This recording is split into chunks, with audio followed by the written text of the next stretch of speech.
Hello and welcome back to The Grim Reader. I am Kathy Grimm, The Grim Reader, and this is going to be a celebratory sort of, in a minor way, video because I finally made it to 400 subscribers, give or take.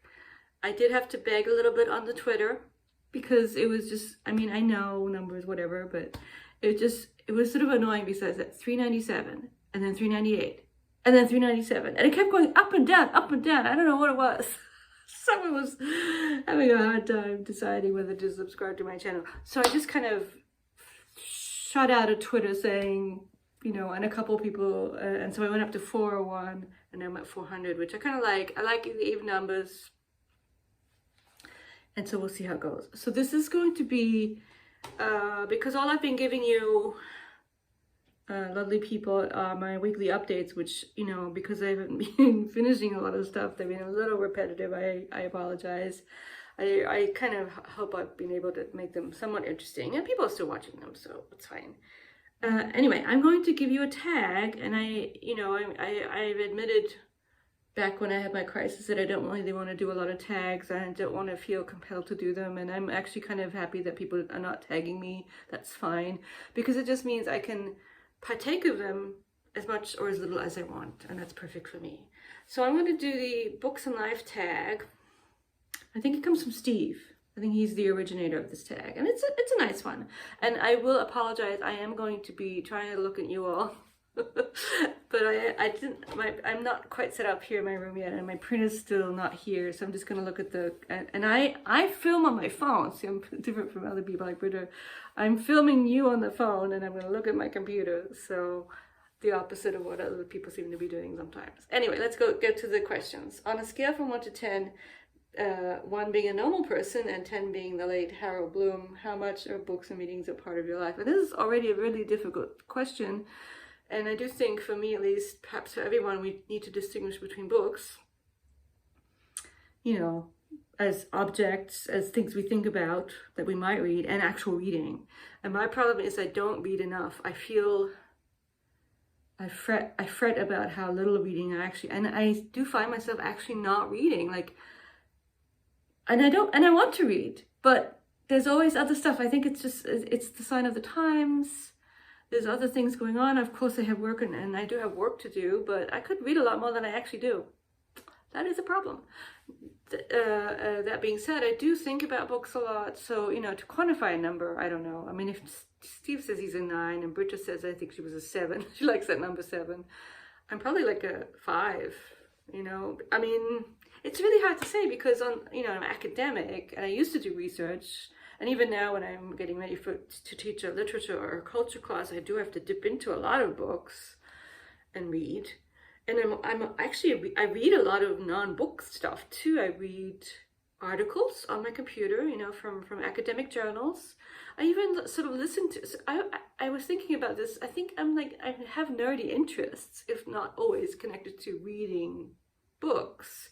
So, I'll watch a video I watched a video by Dawood where he talked to some other people about the book by Hayden White. So, a book about history, sort of perhaps a postmodern take on history.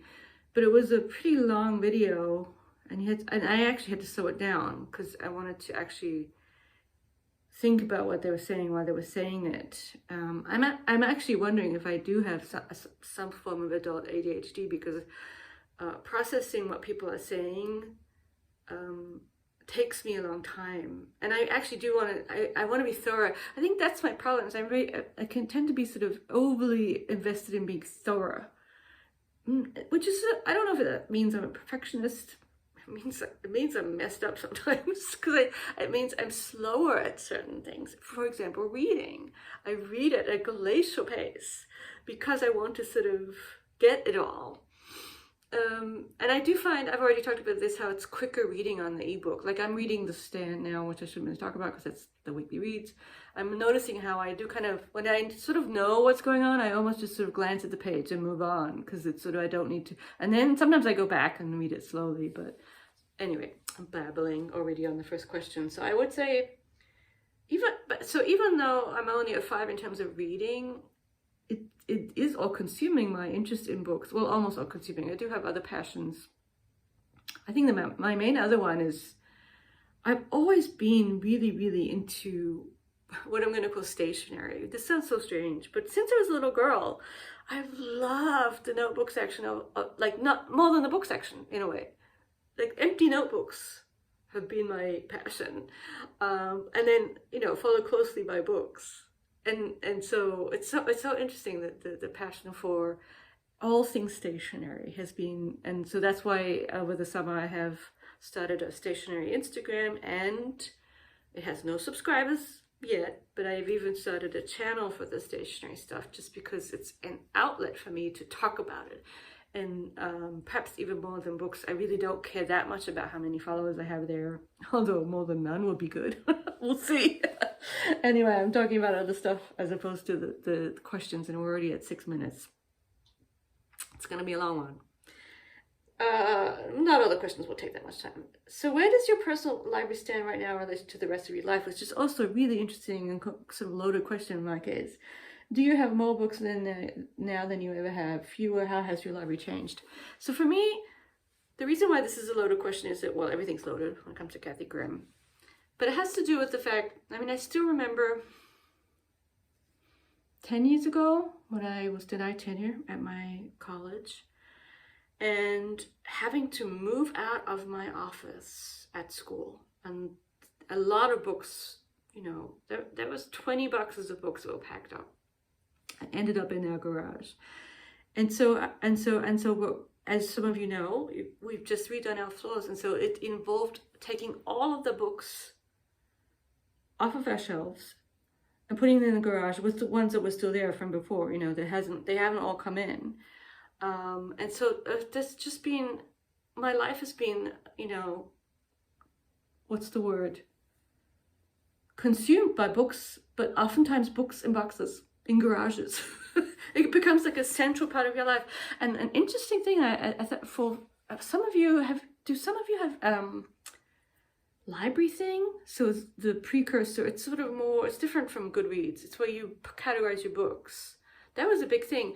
And my dear husband, what he did is when we were sort of both, when I was already here in Oxford and we still had our house in Michigan, he actually bought a scanner and he scanned all our books into library thing. And he even did it by box, which was really useful to know which, if you're looking for a book, you could go to that website and find out what book. And when you have 50 boxes of books, that's useful.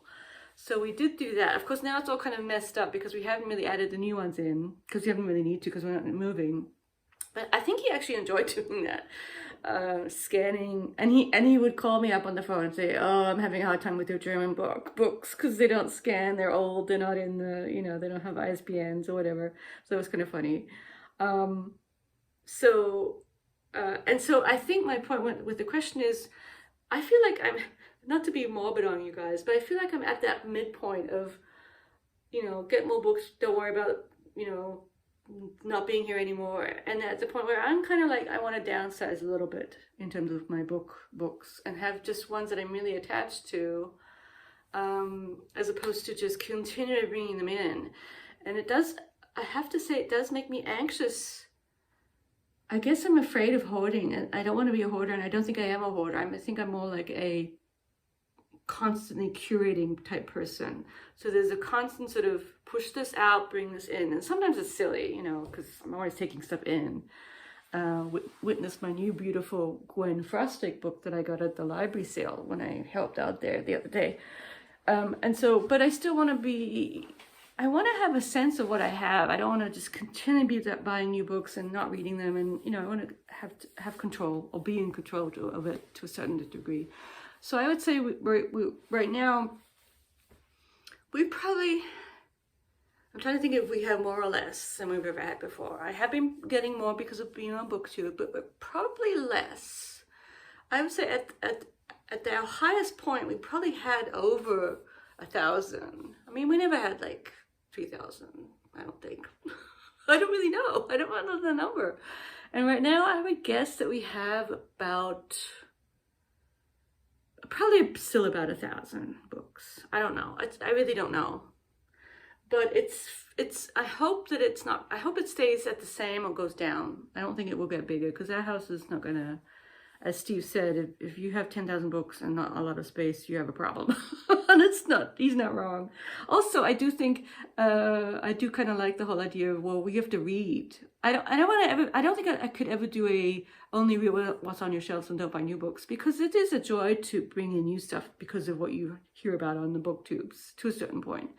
But it has to sort of, it can't be all of that. Can't constantly be bringing new stuff in and not reading it, because, you know, that's just frustrating. So yeah, long-winded question answer to that one. If I take a mental step back and ask yourself what is the most likely the first bookish impression a newcomer would have in your home is, are you guys professors? Humanities professors? We're gonna have the wall of books, and they may even like look at them and say, is that German? So I think it's sort of who we are. You see the books right there because of the wall of books, as I call it, the three black bookshelves, which are still pretty empty, and they may not get full. I used to have on the back shelf a whole a German encyclopedia from the 19th century that I acquired from not much money once. And it's not in great shape, but I do love it. Well, I actually thought about getting rid of it, but I couldn't do it. The people at Half Price, they were saying, well, you know, there's a good chance it's just going to get pulped. And that is, it's too beautiful to get pulped. It's even useful for scrapbooking purposes because there's lots of old paper and print and font that people use for their journals and stuff. So if anyone's going to pulp it and tear it apart, I should do it, which I can't bring myself to do. But right now it is in boxes, and I don't know if I'll ever put it back on the shelf. My Brockhaus Konversationslexikon. But I love it, you know, so, you know, I'm attached to it, at least enough to keep it for now. So yeah, they would get the impression of pretty much of what is the truth, which is a couple of nerdy humanities people who have way too many books. At least we don't have 2 copies of Gravity's Rainbow anymore, only one. Or did we get rid of both of them? I don't know. It was a funny moment where there's a fake signature in one of them, and the Half Price book people were like, is this a real signature? No, it's not. It's a fake one. Let's see. And so the question number 4 of gulp, cleaning or reorganizing, we had to do all of that. Bill lovingly cleaned off the black shelves as he put them back together. And we're in the process of putting it back on, except it sort of takes so long when you have that many. I'm just going to put them on the shelves and then make them pretty, kind of the way I want to do it. And I usually do it because to my mind, or to my mind's eye, having them all sort of by height is the most soothing. And there aren't that many that I won't have an idea. Actually, I do split off the German ones. They're separate. Hi, we have a visitor. What are you saying? What's your opinion on our book collection, Mr. T? Sorry about that. Sorry about that cat interlude. He's making a guest appearance. Come here. Gonna say hi to the people? Chatty boy. Probably wants something. Attention, loving food. Anyway, back to our questions here. See how much he meows. On average, how many books do you acquire in a given week? Not that many. It's more like it's sort of get clumped together. Sometimes if I see something, and quite often I'll just get it on the ebooks. The actual books, you know, I have to have a, sorry about the noise. Oh gosh, she's loud. I may have to pause it. Bye, can you go away? I'm almost done here. Oh, here comes Lily. It's a party. It's a kitty party. Sorry about this, guys, but you guys are used to it. Anyway, and now they're fighting. Good times. Anyway, what was it? We're talking about how we, yeah. So it's on any given week. Sometimes none. Maybe an ebook, and then sometimes the audio. Although that's not that often. It depends. There are weeks where I acquire no books. You know, doesn't mean I don't acquire other things, stationary things, for example, but that's not this channel.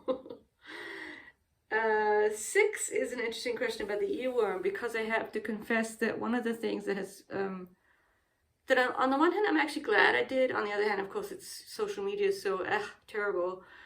I finally have figured out TikTok, at least to a certain degree. I mean, I'm not gonna be, but and the addictive qualities of it are there. But one thing about TikTok is that it kind of thrives on snippets of songs that become earwormy for all the TikTokers. And you save that sound, and then you make a TikTok, and you put that sound on your TikTok, the favorites. And so it's funny for me, because one of the ones that has been around is an ABBA song. And of course, I know ABBA from when they were actually around, because I'm old. And it's Chiquitita. It's a little riff from Chiquitita. La, la, la, la, la, la, la, la, la, la, la. But the TikTok part is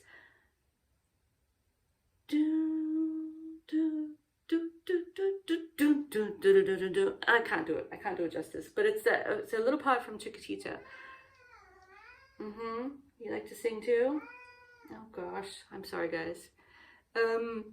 And then, so the two earworms that are really kind of earwormy and interesting is, one of them, I actually went and found out who this person was, and he's famous. I didn't know who he was. And then there's Bo Burnham with his Netflix show Inside, which is very good. I know some people are like, but I think he is very talented. And the song is All Eyes on You. Get your eyes. Get your hands up. I have to, the is a curse word. All eyes on me, all eyes on me. Get your, and then in the TikTok world, that the part is, come on in, the water's fine. What has to go? See, now I'm distracted with cats, sorry, but there's a, come on in, the water's fine. Something about the world being, anyway, I'll post this whole song from it. But there's a part of, and he has other TikTok ones. There's the one about Jeff Bezos. Jeffrey Bezos. See, now I can't think of it because I'm distracted by cat sounds and myself talking. But, and then the other one, which is a funny song that I would not know who she was, and now I know who she is, Doja Cat. So a female rapper, and the video is delightful. It's really funny. It's Kiss Me More.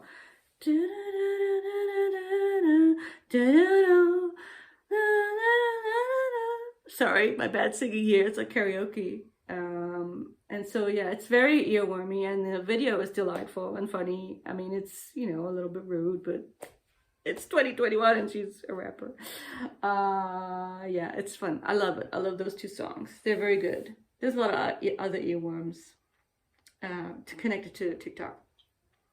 What percentage of your self-control do you retain in a well-stocked bookshop? Ooh, tough one. Depends on, if it's my birthday, or like right now, because I go so rarely, I would just, I'm actually pretty picky anyway. I like at half price, I rarely find things that I want to buy there. So I don't buy everything. I know what I want, I know what I like, and so, I'm still looking for a copy of Darkonville's Cat by Alexander Thoreau, because it's really expensive. And then, other people that I'd be interested in, I keep looking for them at the half price, and I never have them.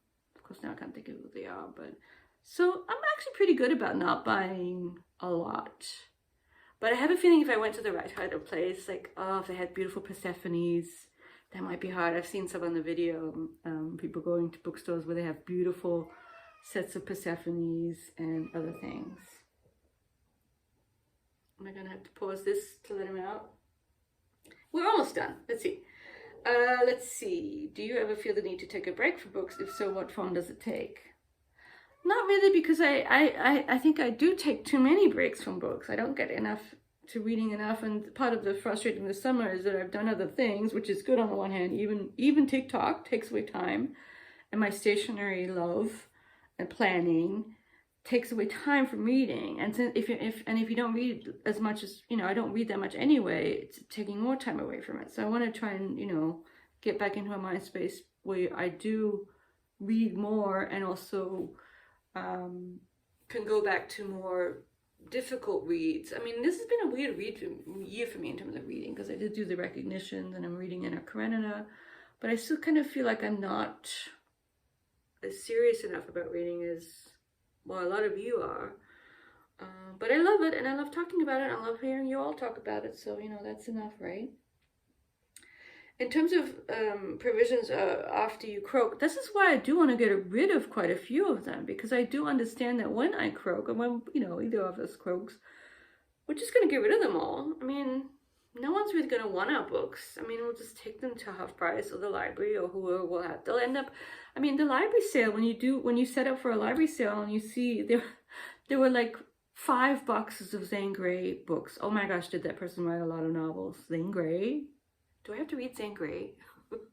and so we were just sort of saying, where do these come from? And we decided, well, it must be an estate sale. It's just, that's what happens to your books after you die, guys, is they end up on the table at a library sale and someone snaps them up for 50 cents.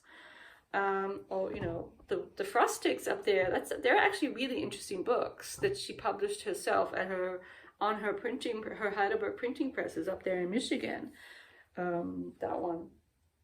And that is worth more than I paid for it. I paid $1 for it, and they're not that cheap. I mean, it's not outrageously more, but they're worth more than $1. Let's put it that way. And I'm really glad. They're actually really pretty, and I'm glad I got it. Let's see. So yeah, I have the thoughts I have made. So by wanting to get rid of books, at least sort of diminish what I have, is because of all of us will not be here forever, and you know, it's all just going to end up in the landfill, in a basement, unread, or maybe snapped up by other nerdy people at book sales. So, you know, I have no illusions that any of my books are special enough that I need to give them to someone special, you know. So yeah. Anyway, and then I think almost at the end here. Are you known among your friends and loved ones for your weird and probably unhealthy relationship with them? No, not for my unhealthy relationship with books. For my unhealthy... I am neurotic, and I've had some strange hobbies to do with keeping statistics. Like, I used to stay at home and like make lists of the top 40 and other kinds of weird lists about things, and people thought that was weird. Yeah, I have strange hobbies, and no, not the book stuff. I mean, I think part of what happens when you're an academic, as a humanities person, you kind of get a free pass for, well, of course you're going to have a weird relationship with books and be kind of nerdy, and so, you know, that people expect that almost. Which is kind of interesting, because there are a lot of academics who actually don't read that much. They read for what they need to do for their works. But in terms of actual reading of novels, and I probably read very little when I was still on the tenure track. I read more now. Mr. T here really wants me to say goodbye to you guys and pay attention to him. So that's what we're going to do. I apologize for his interruptions. I hope they were kind of maybe entertaining. And yeah, please comment on any of these questions. This was kind of fun. It was chatty. And I will talk to you very soon. Thank you all for subscribing and watching. The Grim Reader says bye for now.